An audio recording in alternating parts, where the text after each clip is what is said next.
Hey, everybody. Welcome to the Queen Comedy Podcast. It's James, and today I have a great guest for you. Here's the weird thing about this guy.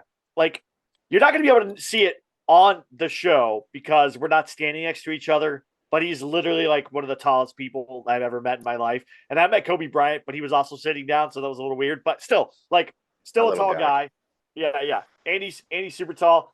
He's a successful comedian. He's does shows all over the place, Los Angeles and beyond, including Ice House, Comedy Store, Mic Drop, which I love, and Stir Crazy Comedy Club, which I actually was confused. And there, when I lived in Vegas, there was another place I believe called Stir Crazy, but it was not a comedy Oh yeah. club. It was a gentleman's club, I believe. Maybe I'm wrong. I don't know. Oh, But please welcome the very funny Andy Benedetti, who also goes by Andy Benedetti, if you want to do it that way, however you want to say yes. it. Instagram. Yeah. I thought that Daddy would get me like 1 million followers or whatever. I'm Did it? I'm struggling to get to 1,000, but no. It's We're almost dude, there. the Nice to be social here. Thank you so much. yeah, the social media game is like the hardest part of comedy now. Like it used to be just like go do your set, do good, kill at clubs, someone will see you, things will move. Now it's like, do you Yeah, have 10,000 followers on Instagram or whatever, TikTok? And you're like, no, yeah, I can't book you. You're like, what's going on here? So yeah. I know. It used to. I hear stories of how people just like, oh yeah, I would just hang out. I'd hang Yeah, out enough at the comedy club until they made me a headliner. It's like, wow, that must be nice. I can't right. imagine a world If because someone it said, is. yeah, go ahead. Oh, go ahead. I was just gonna say, I mean, it is like the social media is the most annoying part about it. You don't even have to be funny on it. You could just like post. I mean, I can't post nudes or anything, but I don't know. I mean, is this the like I, I believe they're called thirst the traps. clean cut is the podcast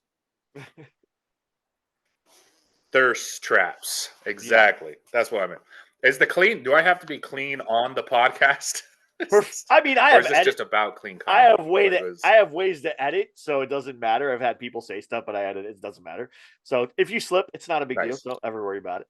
Now, Okay. Andy and I met at JR's Comedy Club, Santa Clarita. He was running that when Paul wasn't running that. So if you guys you've seen Paul on here a bunch of times. He's a good friend of Mhm. mine, a good mentor to me. Basically, he's like my brother. And I'm recording this the day. Do you read Paul's newsletter, Andy?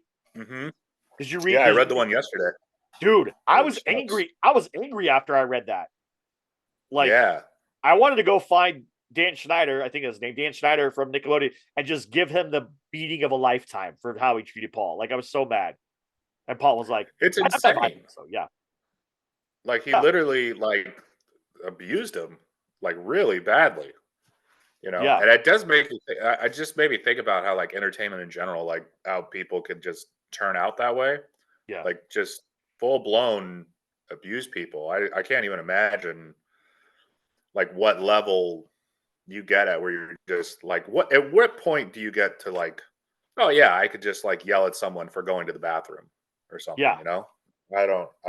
It's wild. I felt for Paul. I felt really bad. Yeah. You have to I wonder, didn't like, really went through that.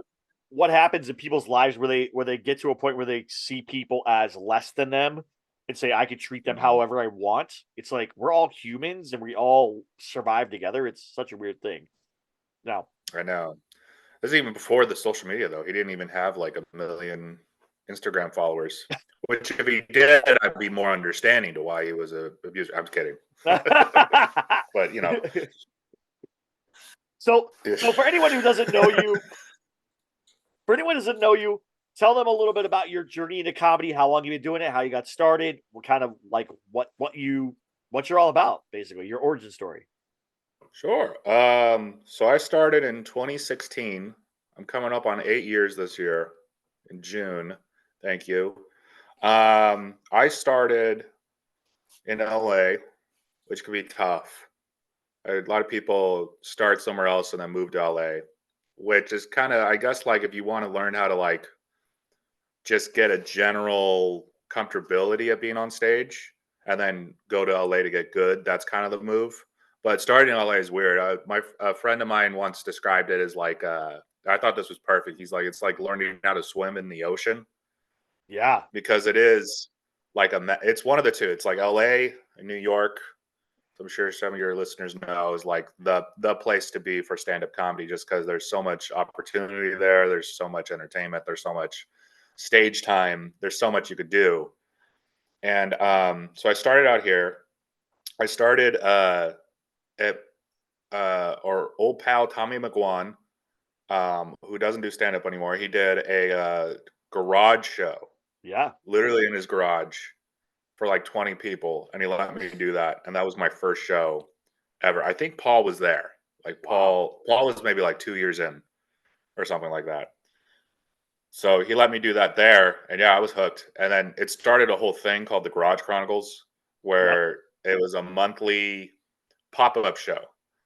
So it's like the first. I think this was like just when pop-up shows are starting. Like now they're a thing, and a pop-up show is just kind of like, it's not at one location every month. It's at like, it could be a different location every month. So that was his whole thing, is that he would just pick a different venue. So it was like garages and backyards and warehouses, sometimes like bookstores, and stuff like that. And yeah, and then he just had me it was a really good way to start. It's such a good guy to learn from, Tommy, because he was always really kind. Yeah. He was always very like, he just believed in like giving newer people opportunities. Like he wanted the show to be like some newer people, some like, kind of seasoned people, and then people who were like vets. He wanted them all on the same show to kind of show people what different skills were and stuff. So he just keep giving me these opportunities, and then he started like, I kind of got roped in as this co-producer thing for it, and then we went until 2020, until the Yeah. pandemic. But it was a really great place to learn, and I highly recommend to any new comedian, like, produce a show, Yeah. Thank you. because I Thank don't you. know, like, I don't know. Huh? Yeah. Yeah. Yeah, you too, right? Yeah, like it really. I feel show producers, they're not always great, but I feel like they learn faster because they have to see this other side of it. They have to like see like selling tickets. They have to, and you get stage time. You book yourself, so you get stage time every month to work on something. A lot of times you get some regulars if the show's popular. You get people coming back, so they've seen your jokes before. So it encourages you to write new jokes and stuff, and be crowd worky, or just learn new skills faster, just because you have to keep them entertained. So I guess I've been like show producing my entire comedy career, Yeah. you know?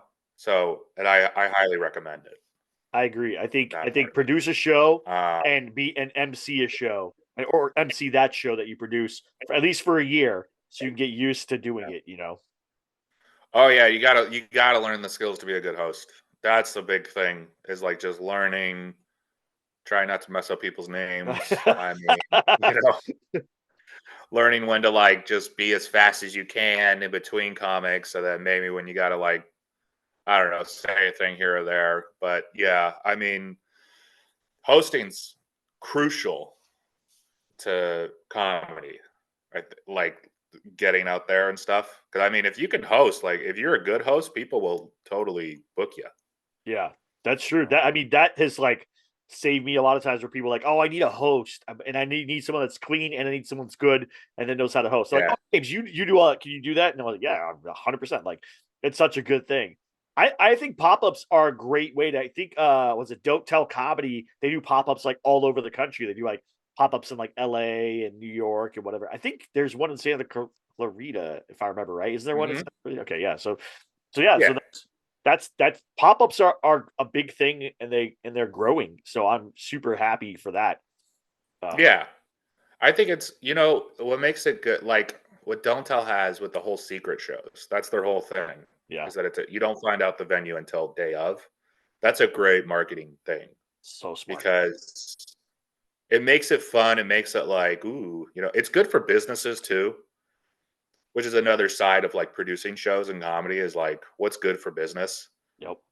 like, well, like the business you're at, like, because the only reason, if you produce a show at a venue, they want you there to bring in people. Like if it's a bar or something, they want people to buy drinks. That's why you're there, So it's like, it's really good for businesses, for exposure.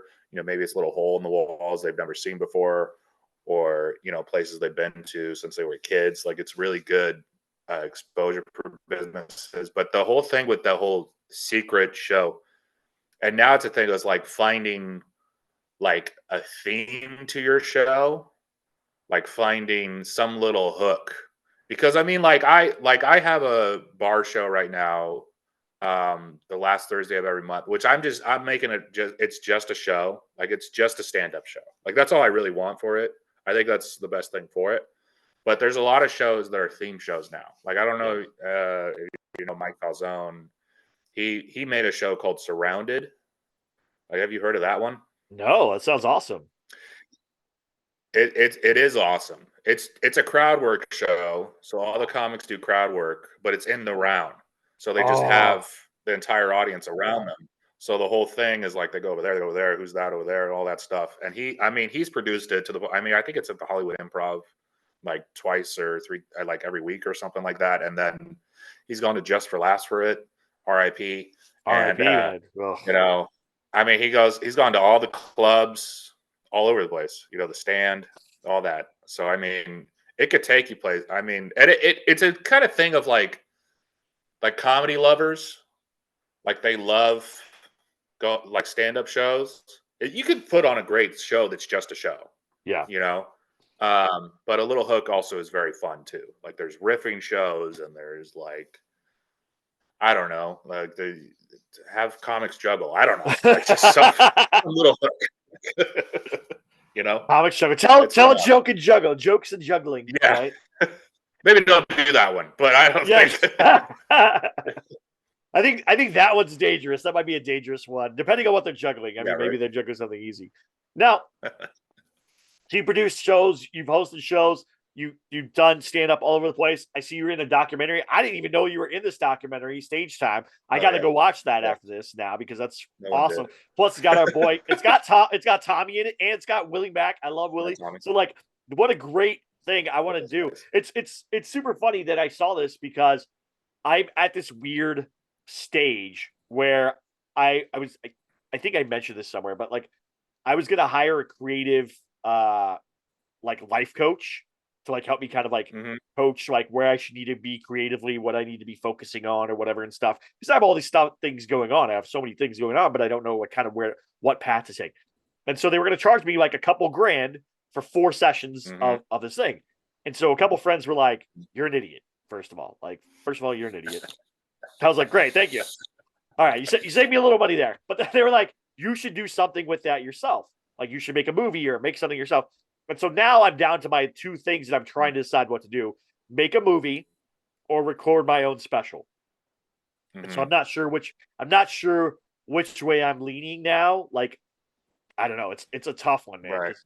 Well, you're in my position. Let's say you have about $3,000 to $5,000 that you were going to spend to do this, and you have the choice between doing your own special or making a movie. And you've always wanted to make a movie. I don't know if you always want to make a movie, but I've always wanted to make a movie. Kevin Smith may be excited to make a movie as a kid. So, what would you do? What would you lean towards? Because that's kind of I just kind of polling here, I guess. If I had $3,000 to $5,000, it'd be the special, because I think it's cheaper. Because the Clerks, this is also 27,000. The producer and me talking. You know what I mean? Like Clerks was like $10,000. 27,000 actually. 27,000. 27,000. Holy cow! Yeah. So yeah, I mean, you could do a special for 5,000 or 3. I mean, I've seen people do specials for like a couple $100. Yeah. It's one thing to do it that way. Yeah, I would say the special would be the way to go if I had to pick the 2. Okay. You could probably do something creative with the special. I mean, I don't know, like depending on your brand or something like that. I mean, there's a lot of specials right now. Yeah, I think it's the biggest obstacle. I mean, and there's literally like 3 specials coming out like every single day, either on Netflix. There's like 10 on YouTube. I mean, it's like, I mean, it's just like there's so many. So you kind of have to think of like, and I mean, you could probably go on any, YouTube special right now, or like just YouTube stand-up special, and there's like 1,000 with like 200 views or 50 Yeah. views, unfortunately. And it's like that, man. It's kind of a bummer. You know I what I know mean? that. So it's like, not to Yeah. diss anyone, I guess, but it's just like I feel like if you want to put out a special, you want it to get views, and Right. the whole idea I think is to like paint yourself as a headliner, Yeah. right? When you put a special out there, because you're kind of telling the world like, hey, here's my act, here's what I do. Like I can do an hour, Right. you know. Like if I had the option to do a special right now, I would be like, oh no, I don't think I could. Like just Right. being honest, because it's sure I've written enough to do an hour, but is it an hour I want to be out there? You know what I mean? Right. Well, it's kind of one of those things. It's like, I mean, you could get creative with it. You could produce specials, maybe. I mean, like, there's a lot you could do. Like, the comedians of comedy. You I've ever heard hear the of name. that? I don't know any of them. Yeah, but I've heard of them. It was a thing. I think in the early 2000s. It was one of the things that got me into comedy. Was watching. It's an old documentary, and I think it used to be a show on Comedy Central about. It had like Patton Oswalt. Yeah. It had Brian Posehn, it had Zach Galifianakis, and it had Maria Bamford. Like, and this is when they were club comics, or they weren't even. I don't even know if they were like they seemed like they were like alternative. Like this What? was back when like club and alternative were like bigger deals for comedy, you know. Yeah. And so I think they were just like getting music venues, like getting like renting those out and then hosting their own shows. And then they made a documentary called The Comedians of Comedy. And it was like really inspiring for me, like when I started doing comedy, because I was like, this is like being a comic, you Yeah. know? They're just like on the road and they're doing shows and they're killing and all this stuff. But the only reason I was like, if you wanted to do something like that too, where it's like 4 comedians each doing 20, you know what I mean? Yeah. Or like a little documentary. Documentaries can be cheap. Yeah. So I don't know. That would be. No, that's good. I think I would go with the short answer. No, it's a good. I mean, I love that you thought about that too a lot, because it was one of those things where I'm trying to decide. So here's the funny part is I'm not trying to pitch myself as like I am a headliner. I want to do a special because I want to have the video to show to Dry Bar to get a Dry Bar special. So they're like, it's really like Cool. make my own special to go to Dry Bar to get them to give me a special, which props me up a little more. So it's like kind of like a Sure. stepping stone. Like I do my own, proving that I can do this. They say, okay, we would love to take a chance on you. That's 2 steps up. Now I'm featuring, maybe co-headlining with somebody, and then I can go to Yeah. headliner, in a year or two after that or something like that. Like I know I'm not going to be able to do what Paul does or what David Studebaker does or what a lot of those guys that do have Dry Bar specials. Sure. I'm not a headliner. I'm a feature or co-headliner at best, and that's if like weird. It's like I get to Right. be co-headliner with someone who is kind of a stronger headliner. Not that I'm not strong. It's just they have a bigger name. They have more time. They have more whatever. Everyone that I work with Sure. almost always has more time than me. So like in comedy, not more time on stage or whatever. But No, I get so what you're saying. I think that's a good move for you. With yeah, Dry Bar, it's got to be yeah, the move for sure. I mean, Dry Bar is great. Like, I yeah. mean, it seems like they're killing it. Like every special I see them drop, it's like minimum of 500,000 views, and I'm like, whoa, Yeah. it's crazy, See? And they don't, Mine you only don't got even, huh? so if even my own only got 200, and then Dry Bar said, yeah, right now it's 200, 500,200, whatever. Right. And it seems like, I mean, like, you don't even necessarily need to have an hour for Dry Right. Bar. Exactly. You 20 minutes, and you're Yeah. clean. I mean, that's what I think their thing is like you got to be clean. Yeah. That's too. I think it's good for you. So the other thing I would probably tell like young comics and stuff, because I mean you're at the point with this, and I'm getting to the point with this. But like what's your brand, sort of like what's your act, that kind of stuff. Like Dry Bar, I think would be a good fit for you because Yeah. you're like a clean comic. I don't know if I always want to be clean. I mean, like I can work clean. I could probably be like 20 clean, but like if I like so, and the only reason I'm saying like brand and audience and all this stuff, or like brand and act, is like you want to build an audience eventually. Like we're at the point like, okay, we should try to think of like, how can we build an audience, and how do we build that? So it's one of those things like, if I did a dry bar and I wasn't going to be clean on, and like, if I get dry bar and then I reach out to clubs, I'm like, here's my dry bar, and they're like, oh, he could be clean. You know what I mean? Like, do I want any of those people? Because like, do I want any of my audience to think, oh, he's a clean comic? Right. You know what I mean? So I don't know. I mean, obviously I have dry bar offered right now. I'd be like, yeah, I need the credit for sure. I'm not saying dry bar. I'm not saying no, but like, it's it's just something I think to think about too. So Yeah. it's good you're thinking about it in terms of like, yeah, dry bar would be a good one for you. Right. But yeah, I think they do like 20-minute specials. Yeah, it's like Or 2025, somewhere around there in that time frame. yeah. So So I know you it's probably could produce them. I know, but that's the hard part, is like trying to figure out which way to go with this. Is to do I raise money to make this movie that I want to make? Is it to because I'd have to raise a little bit more money for the movie, but I wonder if Mm, I could spend,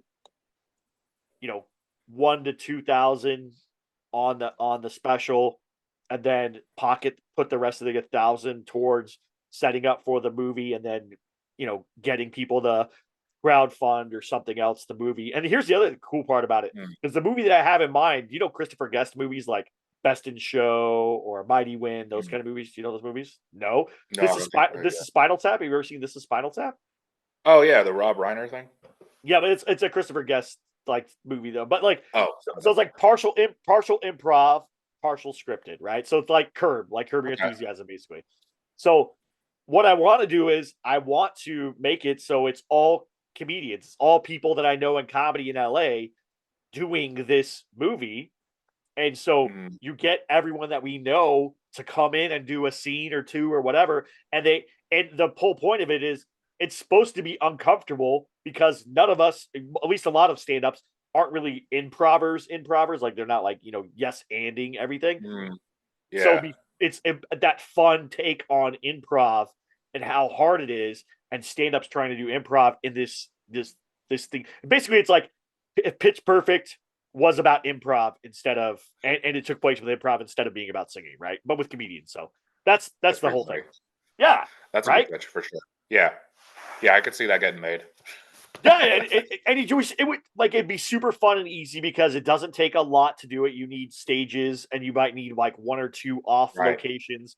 But if you had one place where you could do improv, where improv is normally done, and rent it and do it, you could probably do it for $3,000 to $5,000, pretty easily. So that's For the my improv. pitch. And then if I say, hey, look, guys, I'm not going to be able to pay everybody because I'm putting all the money into the movie, but I'll feed you whatever. Just come out and do a scene, 15 minutes, 10 minutes, whatever you want to do. And then you can be gone in the scene. It would be great because you can just have a bunch of people popping in and doing scenes, and then just be done with that. The only people that I would need principal would be the three main stand-ups. And then just so everybody knows, I want the Verzies to be the bad boys of improv for the movie, Nice. like the rivals, right? Because they're so used to doing that, anyways. And they're just like handsome, strong, good-looking dudes, and like I'm not, right? And so it's like this is going to be great to like go up against Let them. it beat you up. What's that? You just get fooled by some triplets. They just Yeah, wedgie you and all that stuff. Yeah. yeah, yeah. They're just big bullies, It's fine. Yeah. That works for me. So That's that's the goal, hilarious. is to make that just, they just a fun movie like that. So maybe that's the way I go. Maybe I spend the first amount of money to do a short special, half hour, Right. not even an hour, but a half hour, film that, and then I go and do um raise funds or take whatever I get money from that if I can, and then, Hmm. or what I ever make back from tickets or sales or whatever it happens, and then crowdfund the rest to make the movie, showing, hey, look, I made this stand-up special, right? I'm gonna make this movie now, which is partially, live or whatever, like style like that. Let's Right. see what. Maybe that's the way to do it. Maybe that's the way to go. Those are both good. Yeah. Like from the set, it sounds good. Like you're smart about it. You got a vision for it. I Yeah. mean, it's, yeah, very good. I think too. I mean, I think it just comes down to like, what ultimately do you want to do? Yeah. You know, like, Well, do you want to be a filmmaker? Do you want to be a stand-up? But I mean, do you want to do both? Like, it's like what's the most important to you if you had to pick one of the two? I love stand up, but I guess my vision, my true vision in my life, if I had to pick one person that I want to be like, it would probably be um, Judd Apatow. Like he does stand up, but he Right. also makes these amazing and hilarious movies and shows. And like just that would be what I would want to do. It's like, hey, I want to make a funny movie this year, but also after that's over, then I'm going to go do stand up, right? And then then I'll Yeah. go make a movie, then I'll go do stand up, then I'll go make a movie, then I'll go do. Or if I'm making a show or something for some reason, I get my own freaks and geeks, then I'll go, make the show during the day, go do stand up at night, and then take, build up and go on tour after the show's off hiatus for a little while or something like that. Like that would be my ideal situation is like doing that. Mhm. So Yeah. No, I get that. I love Judd Apatow, man. He dude, was my John Hughes yeah. growing up. 'Cause I was in high school and all his movies came up, and they were all like dirty. Like I remember watching Knocked Up. My parents went with me, and yeah, it was definitely a classic.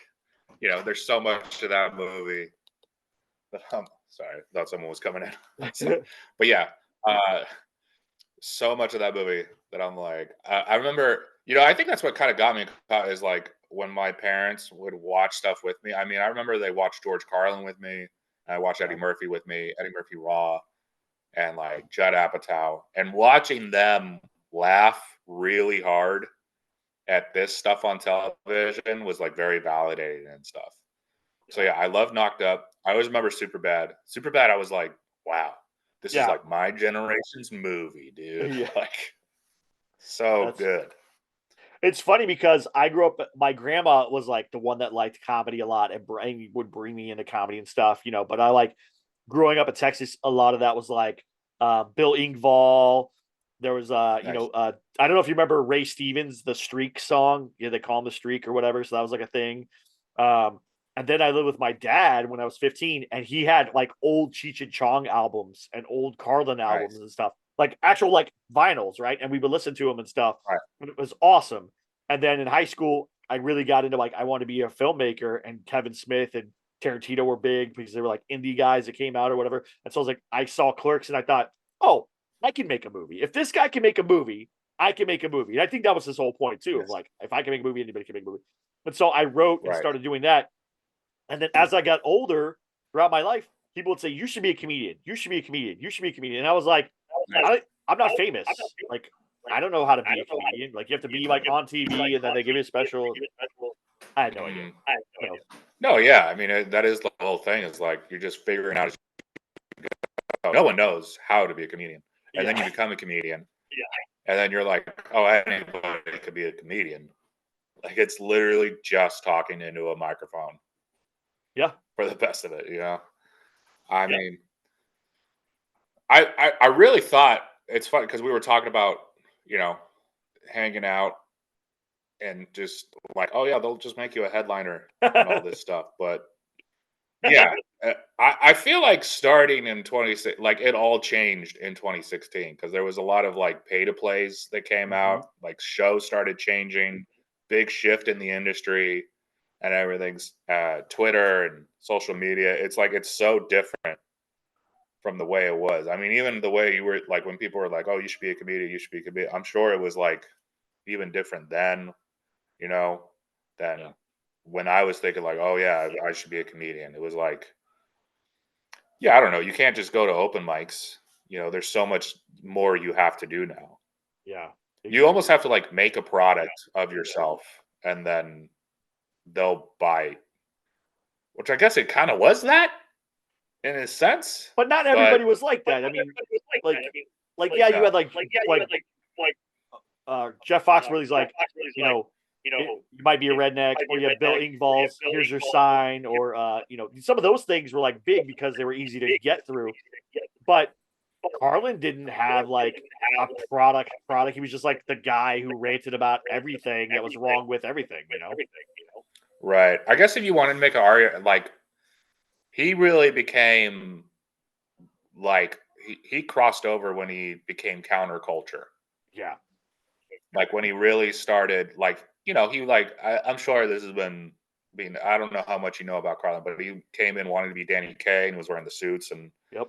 all that stuff. And then when he started just, smoking weed and being a hippie and all that stuff, that's when it really resonated at the time, you know?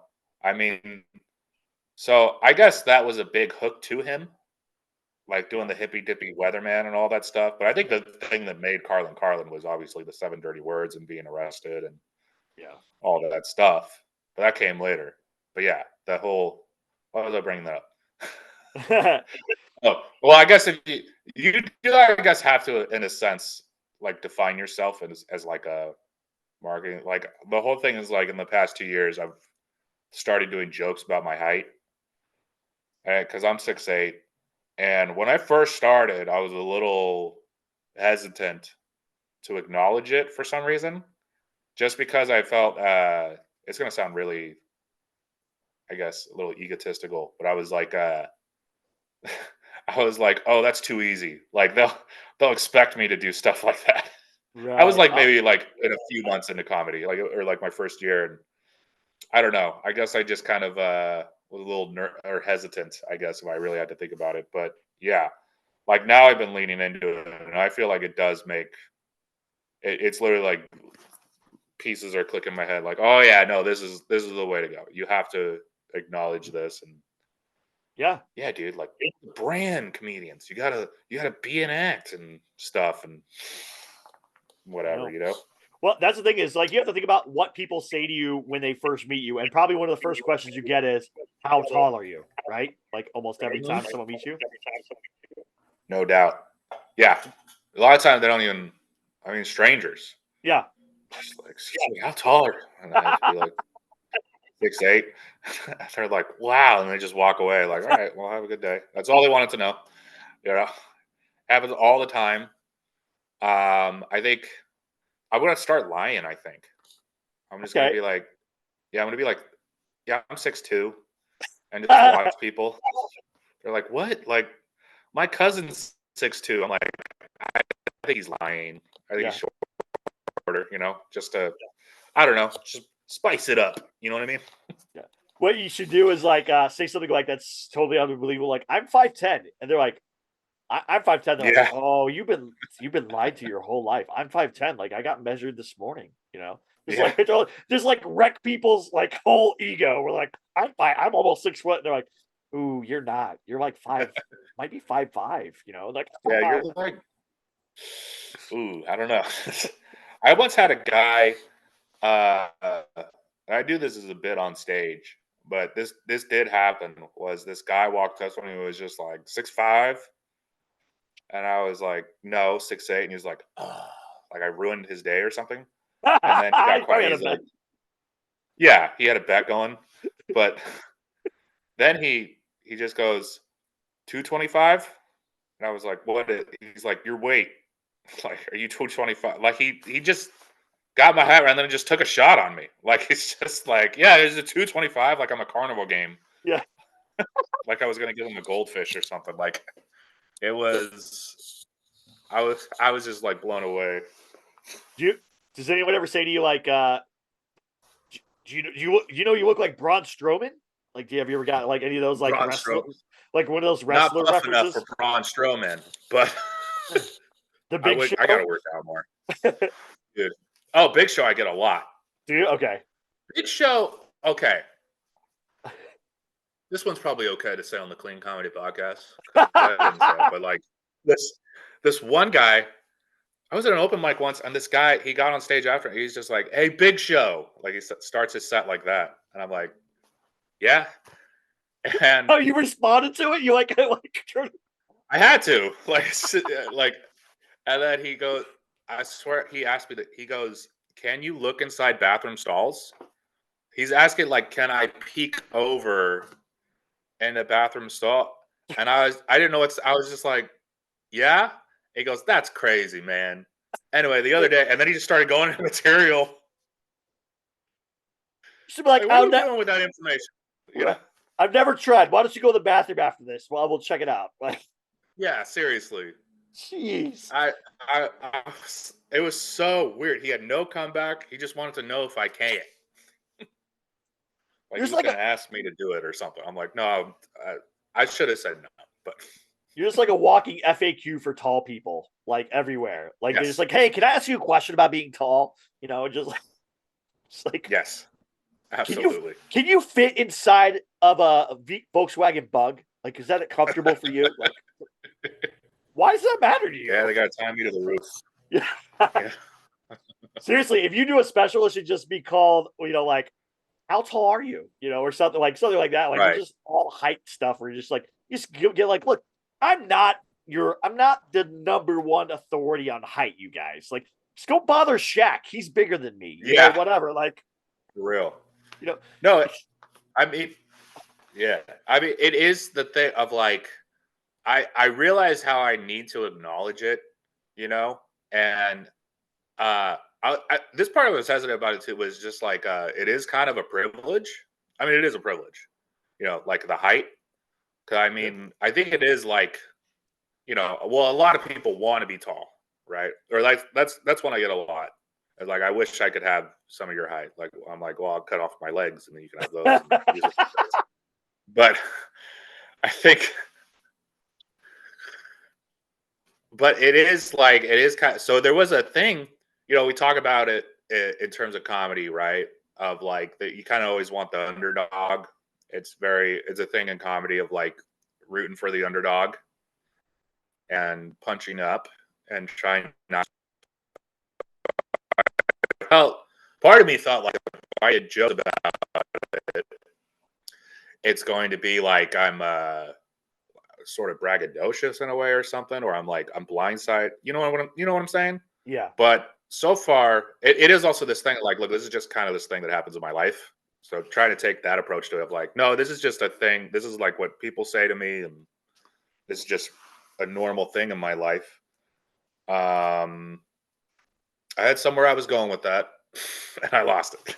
Well, But yeah, do you talk about like the negatives of being tall too, right? Like sitting in an airplane seat probably is not as comfortable, or having like doorways or sometimes lower, or sitting on a really short bathroom toilet, or like stuff like that. Like, there's got to be things that annoy you about being tall as well.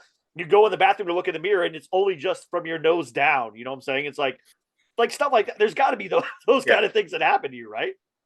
sure, yeah, of course. I've done that kind of stuff. Another thing too, I guess, is like anyone who has a thing that they're maybe okay. So it's gonna sound a little weird, I guess, but to make a comparison, I'm trying to think of how to like, but like, so to make who I actually watched quite a lot recently was Brad Williams. Okay, yeah, And for okay. people who don't know, he's a little person. He's a really funny comedian. He's a national touring headliner, He's huge, hilarious. like huge comic. And the reason I watch him is that he has jokes about his size, you know.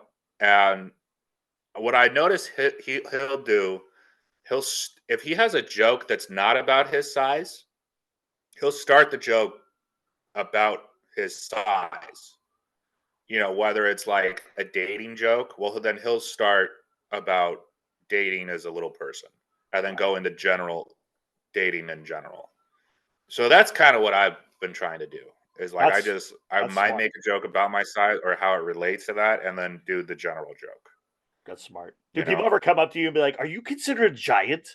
Like, are you a giant?" You're like, "Come on, bro." Like, I swear, I Dude, bet you for get sure. the weirdest statements said to you just because you're tall. Like, I guarantee you, like, people always say weird I stuff. wish I had more lined up, but it gets to a point where you literally just forget because it's so normal. Like you literally are like, I don't know, that was Tuesday. Like I don't know. Some people have said things like, like the bathroom guy. Like my friend who went to that open mic, he was like, that was so weird. Like I Right? can't believe, you know? But like that, you know, if he probably hadn't been like, yeah, that was weird, then I probably wouldn't have taken note of it in my mind. I'm like, Yeah, yeah, that's just stuff people say.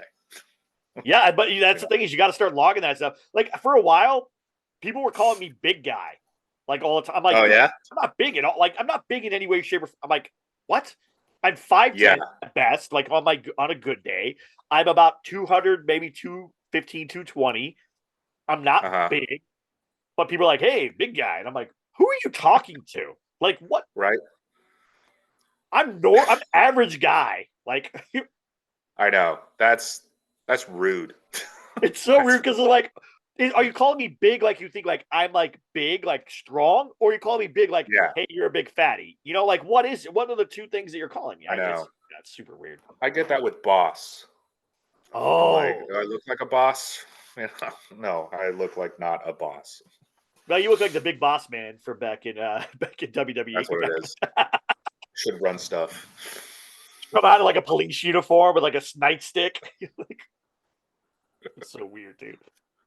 Well, Andy, what would you if you could go back and start stand up today? Like if you had to go back in time, like or you were starting stand up today, you were able to go back in time and give your or go back in time to when you were starting stand up and give yourself one piece of advice.